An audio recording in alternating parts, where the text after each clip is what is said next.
지도감독, 옳은 것이네요. 옳은 것. 서울특별시장으로부터 자격증 받아가지고 수원에 주소를 둔 자가 부정한 방법으로 자격을 취득하였음을 이유로 서울시장이 취소하였다. 교부한 시도의사. 부정한 방법, 거짓 부정한 방법, 자격 취소 맞죠? 맞네요. 부산광역시 남구에 주소를 둔 개업공개사가 성실 정확하게 설명하지 아니하여 남구청장이 자격을 정지하였다. 개업공개사는 자격정지 대상이 아니죠. 자격정지는 소공이죠.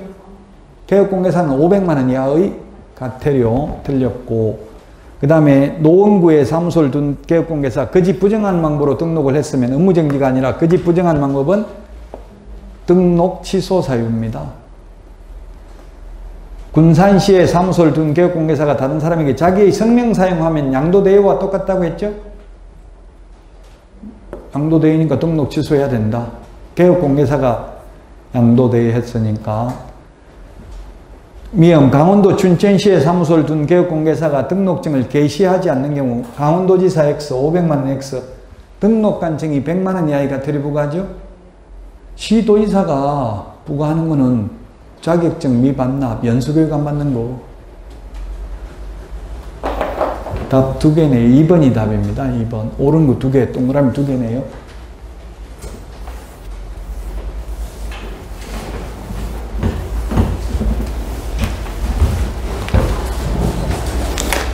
기출문제입니다. 이게 기출문제. 벌칙, 기출문제 이렇게 빡센 문제 많이 나온다고 했죠? 이것도 기출문제고요. 옳게 바르게 짝지은 거. 거짓 부정한 방법으로 등록한 자 3년 이하의 징역이나 3천만원 이하의 벌금. 유사명칭 사용하면 개업공개사가 아닌 자가 유사명칭 사용하면 1년 이하의 징역이나 1,000만원 이하의 벌금. 직접거래 쌍방대리 3년에 3천만원 맞네요. 그 다음에 반납 안 하면 7일 이내 반납 안 하면 100만원 이하의 과태료 맞죠? 이중등록, 이중소속 1년 이하의 징역이나 1,000만원 이하의 벌금 맞네요. 5번이 답입니다. 5번.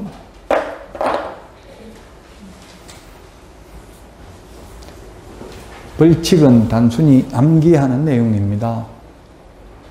행정처분도 마찬가지고요. 자, 금지행위에 해당하지 않는 것.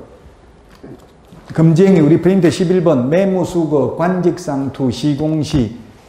금지행위, 중개상물 매매를 업을 금지행위고요. 쌍방대리 금지행위고요. 직접거래 금지행위입니다. 전매 제한을 받지 않는 아파트 거래를 중개하는 행위. 전매 제한을 받지 않는 경우는 가능하죠. 지금 뭐 서울이나 투기구 LG구, 인천 뭐 이런 데는 전매 안 됩니다.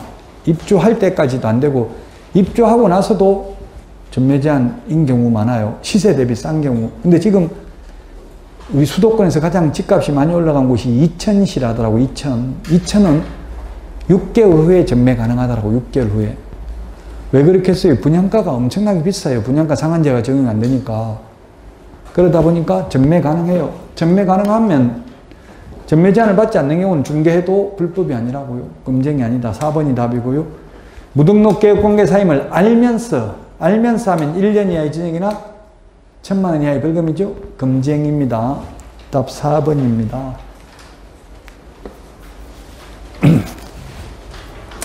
겸업 틀린 것인데 이거는 지금 오늘 진도하고는 상관없는데 예, 개인은 겸업 제한이 없습니다. 개인은. 법인은 6가지만 겸업할 수 있죠. 프린트 24번에 있습니다. 법인이 아닌 모든 개공은 경매 매수 신청들이 할 수 있다. 부칙 개공 안 되죠. 부칙 개공 안 됩니다. 그래서 2번이 답입니다. 이 사업체 소개하는 것은 가능합니다. 공인중개사 개업공개사는 이 사업체를 소개해도 되고 직접 운영해도 됩니다. 법인은 소개만 가능하죠. 그 다음에 주택법상 사업계획 승인 대상이 아닌 것은 분양대행 할 수 있습니다. 엄밀히 말하면 주택법상 사업계획 승인 대상인 것은 주택법에 의해서 안 됩니다. 여기서 주택법에서 말하는 분양대행이라는 것은 지금 뭐 예를 들면 부적격자 이런 거 색출하는 거 1순위, 2순위 선정하는 거 이런 걸 대행이라고 하는 거예요. 그건 주택법상 사업계획 승인 대상인 것은 계획공개사가 못합니다. 30호, 30세대 이상이 주택법상 사업계획 승인 대상이잖아요. 그 주택 그냥 분양 안 돼 있는 거 손님 데리고 와서 돈 받고 MGM 받고 그건 가능해요. 자, 그 다음에 법인인 개업공개사가 경업제한 위반하면 등록을 취소할 수 있다. 맞습니다. 등록 취소할 수 있다. 2번이 답이고요. 그 다음에 6번 틀린 것은 했는데 이건 좀 어렵죠. 국토교통부 4급 이상 또는 이에 상당한 공무원이나 고위공무원단에 속하는 일반직 공무원을 제외한 공인중개사 정책시민의 임기는 2년으로 하되 위원회의 사임 등으로 새로 위촉된 위원회 임기는 전임 위원 임기의 남은 기간으로 한다. 원칙 2년입니다. 모든 위원 2년이라고 하면 X죠. 공무원 제외입니다. 자, 그 다음에 2번 공무원과 회장을 제외한 공제운영위원회 임기는 2년입니다. 1회에 하나에 연임할 수 있고 보궐위원회 임기는 전임 임기의 남은 기간으로 합니다. 지금 위원회 프린트 비교하는 거 첫 주에 내드렸잖아요. 그걸 지금 보고 있는 겁니다. 주택임대차위원회 임기는 2년으로 하되 한 차례만 연임할 수 있다. 다만 공무원인 위원회 임기는 그 직위에 재직하는 기간으로 합니다. 임기 제한이 따로 없고요. 분쟁조정위원회는 3년입니다.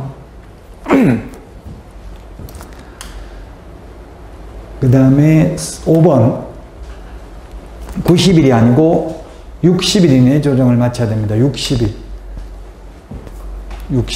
답 5번이 되겠습니다. 반드시 등록을 취소해야 되는 경우가 아닌 것은 했는데 답 1번이죠. 독점규제 및 공정거래법 위반으로 시정조치나 과징금을 최근 2년 이내에 2번 이상 받은 경우 임의적 취소할 수 있습니다. 단순히 암기하는 거니까 넘어가도록 하겠습니다. 자, 사무소 명칭과 관련해서 틀린 것입니다. 개업공개사가 아닌 자로서 중개업을 하기 위하여 중개 대상물에 대한 표시 광고를 한 자는 1년 이하의 징역이나 1,000만 원 이하의 벌금. 예, 광고라는 말 들어가는 거 이거 개공 아닌 자가 광고하면 1년 이하의 징역이나 1,000만 원 이하의 벌금. 맞습니다. 그 다음에 사무소 명칭, 소재지, 연락처, 등록번호, 성명 명시하지 않냐고 표시 광고를 하면 1년 이하의 징역이나 1,000만 원 이하의 벌금이 아니라 여기에 성명, 소연 등 이거 안 적으면 100만 원 이하의 과태료죠. 그래서 2번이 틀린 정답입니다. 3번 발품 부동산 카페 이런 말 쓰면 자격증 없으면서 대표라는 명칭 쓰면 유사명칭 사용금지 위반으로 1년 이하 입진역이나 1,000만 원 이하의 벌금입니다. 4번 1년 이하 입진역이나 1,000만 원 이하의 벌금이고요. 개공 아닌 자가 광고하면. 자, 그 다음에 자격을 취득한 자는 사무소 등록을 하지 않더라도 공인중개사라는 명칭을 사용할 수 있다. 맞습니다. 제가 명함에 공인중개사, 부동산학 박사 이렇게 명함에 새겨 다니도 위반이 아닙니다. 기출문제 지문입니다. 5번. 9번 포상금 옳은 것입니다. 포상금 지급 신청서는 등록관청에 제출합니다.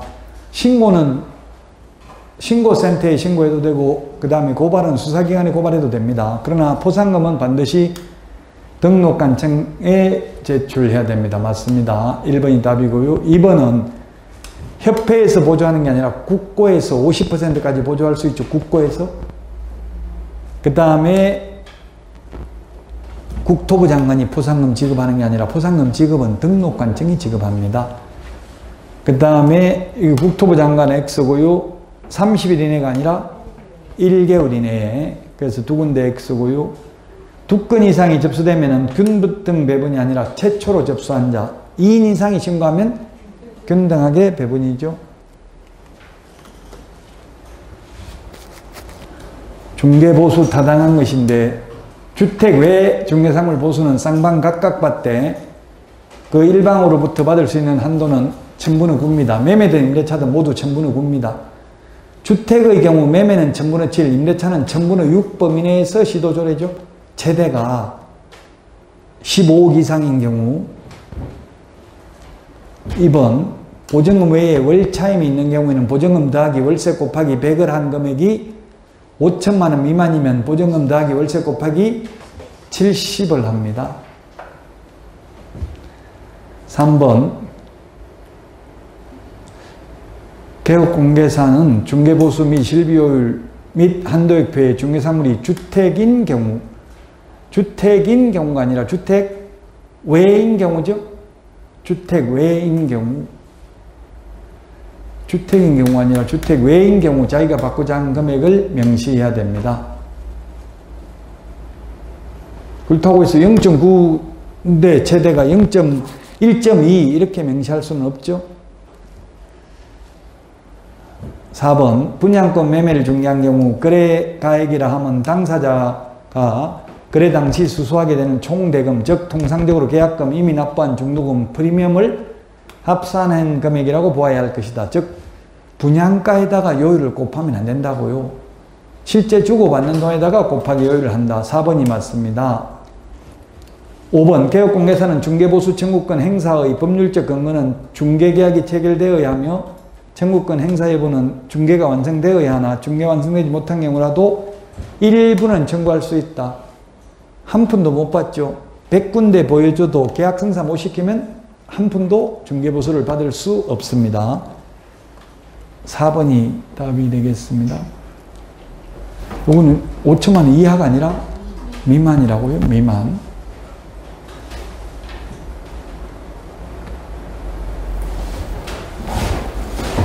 여기는 뭐가 틀렸어요? 합산하에 받을, 각각 합산하에 받을 수 있는 거는 1.9 곱하기 2 하면 1.8이죠. 합산하여 한 사람한테 0.9 최대 받을 수 있다고요. 두 사람한테 받는 게 합해서 0.9라고 해서 X잖아요. 한 사람당 0.9% 받을 수 있습니다. 1인당 각각 받을 수 있습니다. 자격정지 옳은 것은 했는데 등록관청은 공인중개사가 자격정지 처분 사유에 해당하는 사실을 알게 된 때는 지체 없이 그 사실을 시도지사에게 통보해야 됩니다. 맞습니다. 통보받은 시도지사가 자격정지 처분을 한 때에는 국토부 장관에게 보고하거나 다른 시도지사에게 통지할 의무는 없다 했습니다. 청문은 취소 3개만 청문한다고 했잖아요. 자격 취소, 등록 취소, 지정 취소. 틀렸고, 그 다음에 자격정지는 사무소 시도지사가 아니라 교부한 시도지사죠. 사무소관의 시도지사가 아니라 교부한 시도지사가 자격정지 처분을 합니다. 그래서 틀렸고, 자격 취소는 5일 이내 보고하고 다른 시도지사에게 통지하지만 자격정지는 보고 규정도 없고 통지 규정도 없다. 단 등록관청이 자격정지 사실을 알게 된 때는 지체 없이 시도지사에게 통보해 줘야 된다. 5번 자격정지된 자는 자격정지 처분을 받은 날부터 7일 이내 반납해야 된다. 자격 취소, 등록 취소, 매수 신청 대리인 등록 취소 3개만 반납한다.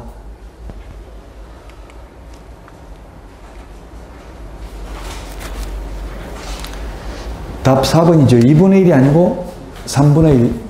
19명 중에서 3분의 1 미만이어야 된다. 협회 관계자가.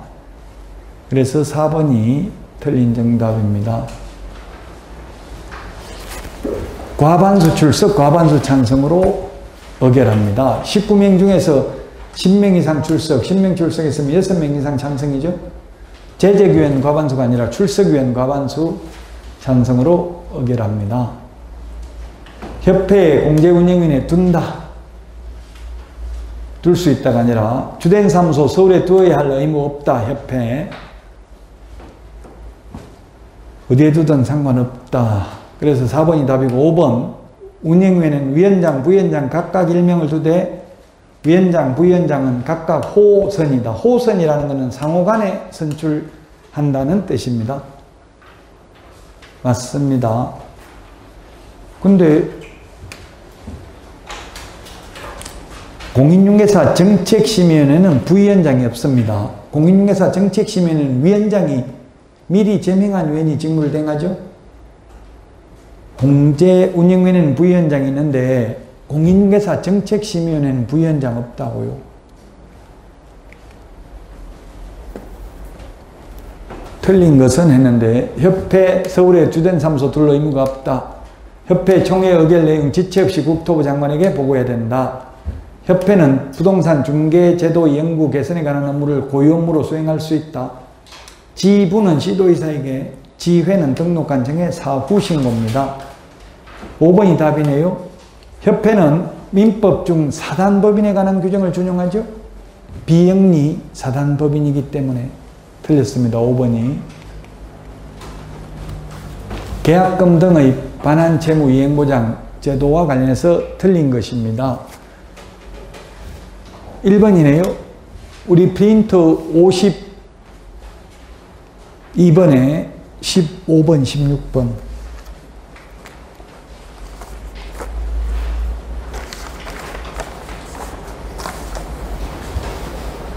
52번에 16번 보십시오. 그 계약금 등의 예치 권고제도와 관련된 실비는 매수 임차 의뢰인이 부담하죠. 취득하려는 의뢰인이 부담을 합니다. 매도인이 부담한다. X. 1번이 답입니다. 개업공개사는 계약금 등입니다. 중도금, 잔금도 예치하도록 권고할 수 있습니다. 개업공개사는 예치금액에 상당하는 금액을 보장하는 보증보험, 공제 또는 공탁을 가입해야 됩니다.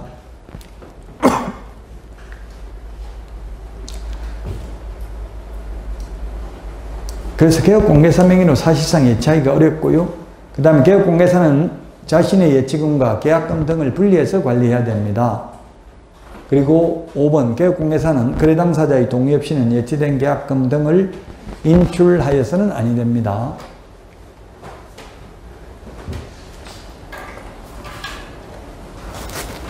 (15번) 틀린 것인데요. 1번 실무교육은 법률 지식, 연수교육은 법제도의 변경사항만 차이가 있고 나머지 부동산 중개, 경영실무, 직업윤리는 똑같다. 중개 실무교육은 28시간 이상 32시간 이하다. 연수교육은 12시간 이상 16시간 이하, 직무교육은 3시간 이상 4시간 이하. 매수 신청대리 실무교육은 32시간 이상 44시간 이하고 거래사고 예방교육은 교육시간 없습니다. 연수교육은 법제도의 변경사항, 중개 및 경영실무, 직업윤리고 교육시간 12시간 이상 16시간 이하입니다. 5번 연수교육 안 받으면 100만원 이하의 과태료가 아니라 500만원 이하의 과태료고 다만 개별 기준은 최대 100만원이죠.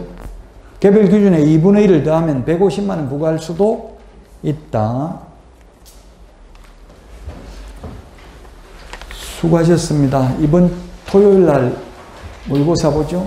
모의고사 잘 보시고 다음 주에 찾아뵙도록 하겠습니다. 그 다음 주는 6월 첫 번째 주는 학개론 하죠.